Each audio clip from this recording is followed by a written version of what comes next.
ইন্দাসে ধর্মীয় আচার মেনে তৃণমূল প্রার্থীর প্রচার উচ্ছ্বাসে মাতল গ্রামবাসী। বাঁকুড়া জেলার ইন্দাস বিধানসভা কেন্দ্রে নির্বাচনী প্রচারে নতুন মাত্রা যোগ করলেন তৃণমূল কংগ্রেসের প্রার্থী শ্যামলী রায় বাগদি। শনিবার সকালে তিনি প্রথমে ইন্দাসের পাষাণ কালীতলায় পুজো দেন। এরপর জিনকড়া গ্রামের পীর বাবার মাজারে গিয়ে চাদর চাপিয়ে প্রার্থনা করেন। ধর্মীয় আচার মেনে প্রচার শুরু করায় এলাকায় এক সম্প্রীতির বার্তা ছড়িয়ে পড়ে। পুজো এবং প্রার্থনার পর তিনি সমগ্র ইন্দাস গ্রাম জুড়ে জনসংযোগ কর্মসূচি পালন করেন।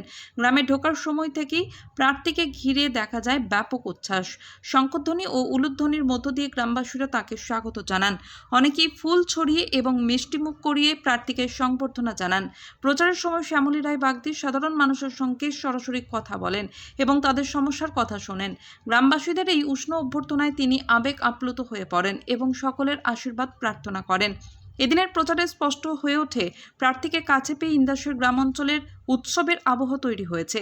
গ্রামবাসীদের অংশগ্রহণ এবং উৎসাহ আগামী নির্বাচনে গুরুত্বপূর্ণ ভূমিকা নেবে বলেই মনে করছে রাজনৈতিক মহল। বাঁকুড়ার ইন্দাস থেকে মিলন পাজার রিপোর্ট, MBS নিউজ। সারাদিন তো দেখলাম যে প্রচার চলছিল, দেখা গেল কালীতলাতেও পুজো দিলেন, আবার পীরের মাজারেও যে চাদর চড়ালেন, কতটা সাড়া পেলেন এবং গ্রামবাসী? দেখুন, আমরা বাংলায় আমাদের বাংলার আচরণ মেনে আমরা প্রথমেই হরিপুরে আমরা পাষাণ কালীতলায় মায়ের পুজো দিয়ে ধর্মবর্ণ নির্বিশেষে সকল মানুষ একজোট হয়ে আমরা প্রচারে নেমেছি। এবং তারপরে আমরা ইন্দাস 1 নম্বর অঞ্চলের আমরা বিভিন্ন প্রান্তে ঘুরলাম এবং শেষে আমরা জিনকড়া বুড়ো পীরতলায় আমরা পীরের মাজারে আমরা চাদর চড়ালাম। সকল মানুষ আমরা একজোট হয়ে আমরা চাদর চড়াইছি এবং আশীর্বাদ চেয়ে নিয়েছি।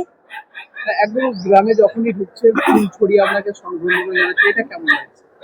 হ্যাঁ, আমরাও প্রত্যেকটা পাড়াতেই যাচ্ছি এবং জনগণের কাছে আমরা মমতা বন্দ্যোপাধ্যায়ের উন্নয়নের বার্তা নিয়ে পৌঁছাচ্ছি এবং সেখানে জনগণ উৎসাহিত হয়ে আমাদেরকে ফুলের একদম ভরিয়ে দিচ্ছে। জেনে নিচ্ছি যে মমতা বন্দ্যোপাধ্যায় যে প্রকল্পগুলো চালু করেছেন, একদম স্বাস্থ্যসাথী থেকে খাদ্যসাথী, শিক্ষাশ্রী, কন্যাশ্রী, রূপশ্রী, প্রত্যেকটা প্রকল্পই ওনারা বলছেন আমরা পাচ্ছি।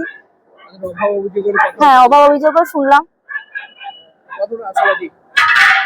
ইন্দাস 1 নম্বর অঞ্চলে বিপুল ভোটে জয়লাভ করবে, একদম 100% আশাবাদী। আজকে কি সারাদিন প্রচার চলবে? হ্যাঁ, একদম সারাদিন প্রচার চলবে আমাদের।